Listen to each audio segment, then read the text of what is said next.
National Women's Day 2024 with a wonderful theme, Invest in Women, Accelerate Progress.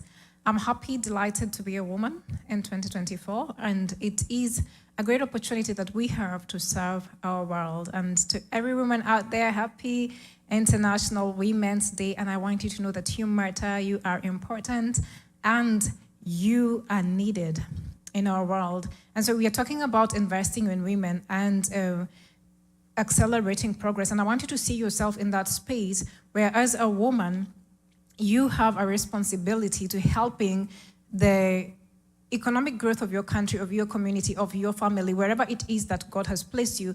You have a responsibility in accelerating progress in that community, in that family, in that nation. And so I'm going to be speaking a bit about that today.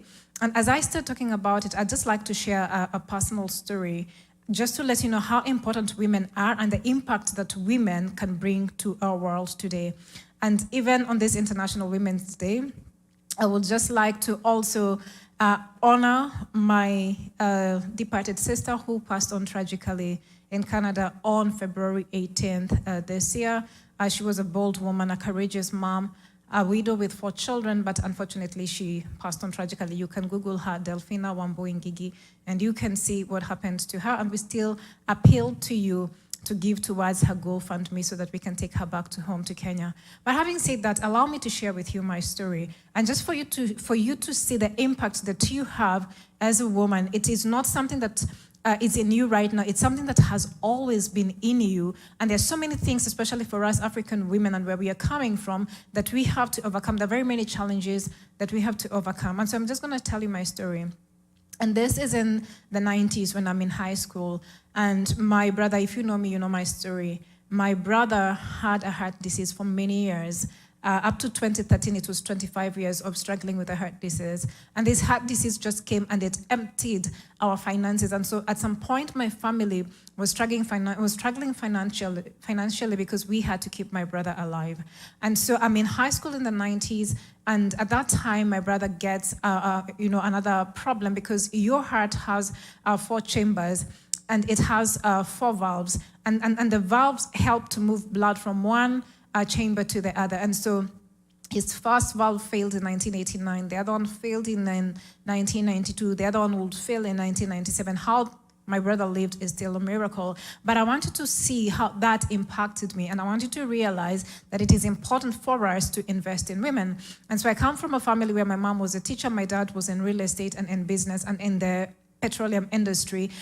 And at that time, when my brother gets sick, guess what? All the resources from my mother, from my father, are all going towards the hospital. And so I'd find myself in high school, and guess what? My school fees was never paid, never ever paid, because the priority definitely was to keep us in school, but the real priority at that time was to keep my brother alive. And I hope you understand where I'm coming from. It's not that my parents didn't think education was important.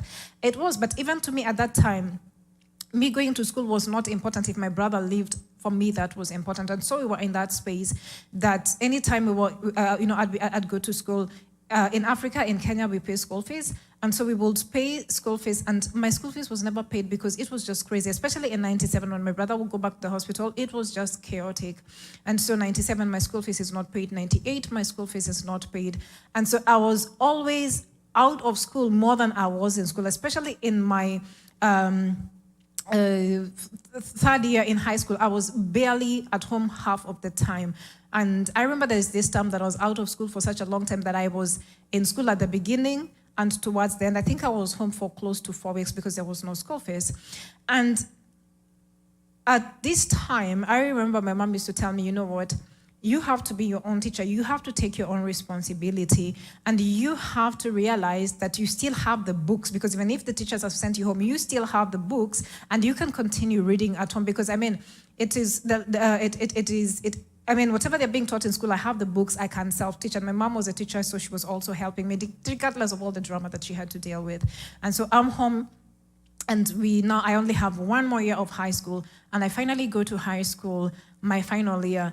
And I remember at that time, my dad told me, you need to work very hard because regardless of everything that's going on, you need to get into university.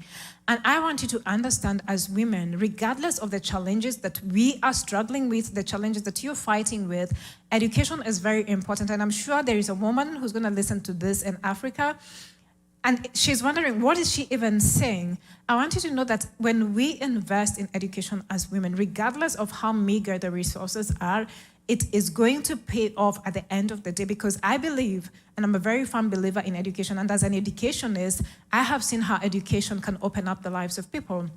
And so, guess what? Finally, the fourth year comes through, and it's my senior year in high school, and I have to sit the national exam.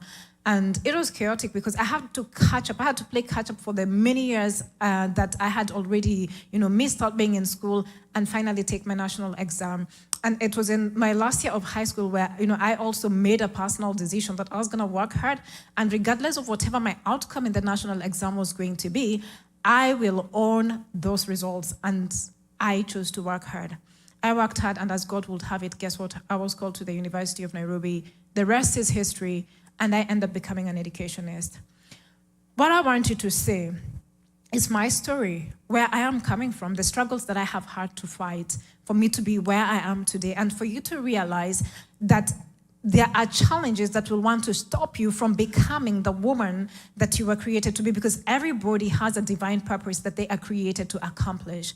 And so, if you do not fight for it, guess what? There's so many things that you're going to face up. When you wake up in the morning, there will be something that is telling you, stop, you cannot make it. You're not going to survive this. You're going to fail.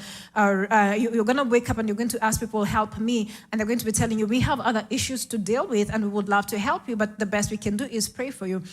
There are moments as a woman where you just have to stand and decide for yourself that I'm going to fight through. I am going to get through this. Regardless of whatever I'm going through in life, I have to fight through this. I have to get through it because it is worth it. And because at the end of the day, I want to let every woman know that at the end of the day, there is another person that is waiting for you to succeed so that you can pull them up. But you cannot pull somebody up if you are already down. And so that's my story. And guess what? I will complete school and end up working for the US Embassy in Nairobi. And guess where I found myself? I found myself in education. A beautiful work, beautiful place to work in. And as I started touring my country, moving from one county to the other, I realized that we had so many bright kids. Oh my goodness, Kenyans aren't you people bright? They were bright students. And they wouldn't afford to go to university. And I find myself serving a population, despite the age gap, that is going through what I've gone through. Their parents are going through maybe disease. Somebody has lost their parents. So there are so many things that are going on in their lives. And I find myself in a space where I am telling myself that I have to do something for these kids. And in 2013, I would approach my manager at work, my supervisor at work, and tell him, I have this idea. We need to come up with a program that helps intelligent kids, highly talented children and students, but economically disadvantaged to study in the US. I mean, we represent the United States. The United States is a great country. They're very generous with their scholarships. And so we will start Education USA Scholars Program then. And it will be a journey that I would bring here to the United States so many students who came from impoverished backgrounds, but let me tell you, these kids were talented. And to see those kids working for Chase, JP Morgan, McKinsey, and all the other big organizations, and others have their own startups, kudos to them because they put in the work. And so I want you to know, as a woman, you're one woman, but guess what? There's so many people that are waiting on you. And I just want us to look at Africa. Over 51%, slightly over 51% of the Africa's population, so we are seeing approximately 1.4 billion people in Africa are women. We are the ones. And I just want us to see then, how do we invest in ourselves so that we can accelerate progress in Africa? Africa needs to develop. Africa, I believe, is a rising continent. We are intelligent women. We are resilient women. We are hardworking women. We go for it. We get a small opportunity and we utilize that opportunity to open doors for many others. And so I want us to think about us, the African women, and I want us to think about ourselves in the context of climate change, of gender-based violence, of limited resources, inflation, high cost of living. We are women and we are facing that challenge of having to deal with all these things, and also thinking about households that are led by women. And I want us to discuss that for the next few minutes as I wrap up on what I want to talk about. So we are the population, we have the numbers, and I'm glad that we have numbers. So if we have numbers, as a woman, I want you to know that whatever you're going through, it is not something that is so specific to you. Do not allow that thing to kill you. Do not allow that thing to depress you, because whatever it is that you're going through, chances are I've gone through it, somebody else is going through it. It is a common occurrence. A good book says that there is nothing new under the sun. Whatever you're going through, somebody else has gone through, somebody else is getting out of it, and somebody in future will go through it. So do not personalize it, because once you start personalizing problems, guess what? You're not able to get out of it. And I want to think about the economic activities of African women. We are mostly in agriculture. We are in small businesses. Most of the African women are traders. And I want now to address that and see, how do we invest in women? How do we invest in ourselves to accelerate progress in Africa? So the first thing, and this is not just in Africa, if you're in a different part of the world, this is also for you, because we are all women and we have a role to play. This is what I want us to think about. If we are over 51% of the population, we cannot sit back and expect the men to do the work.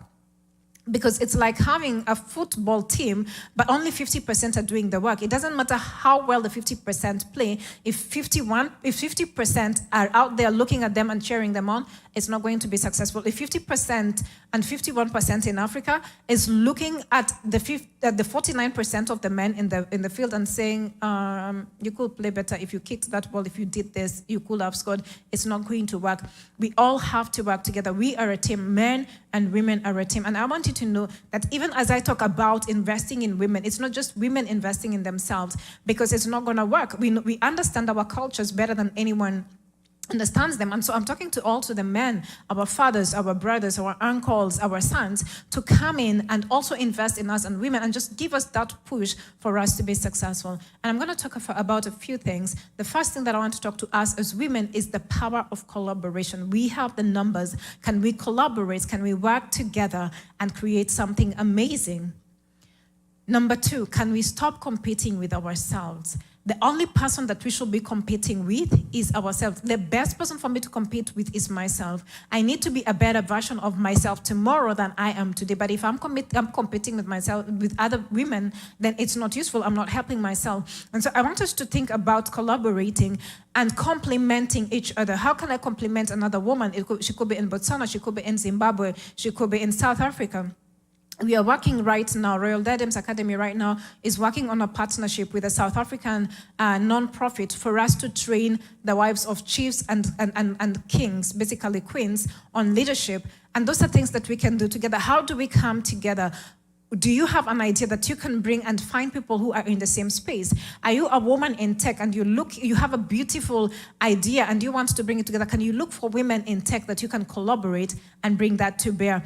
If you're a woman in agriculture, can we come together and stop being people in agriculture who are selling our raw materials and begin to come together to collaborate and add value, value addition in our agricultural products, and once we add value to them, then make more money as we sell them, and then we move from just small-scale farming and we move into agribusiness, because that is the power of collaboration. And so I'm speaking to every woman who's listening to me, and I'm telling you that we need to look for women who are interested in us. And let me tell you, you cannot miss them in Africa. I'm talking to you about 1.4 billion women. You cannot lack them. They are there and they can collaborate with you. So I want us to talk about collaboration.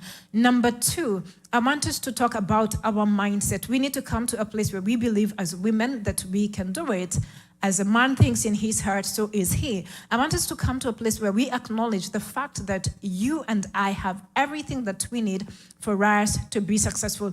Put on that mindset, own it, become it. Become a woman who believes that she can do it, that she can be successful, that she can impact the world, that she can make progress in 2024. If you believe it, then you can see it.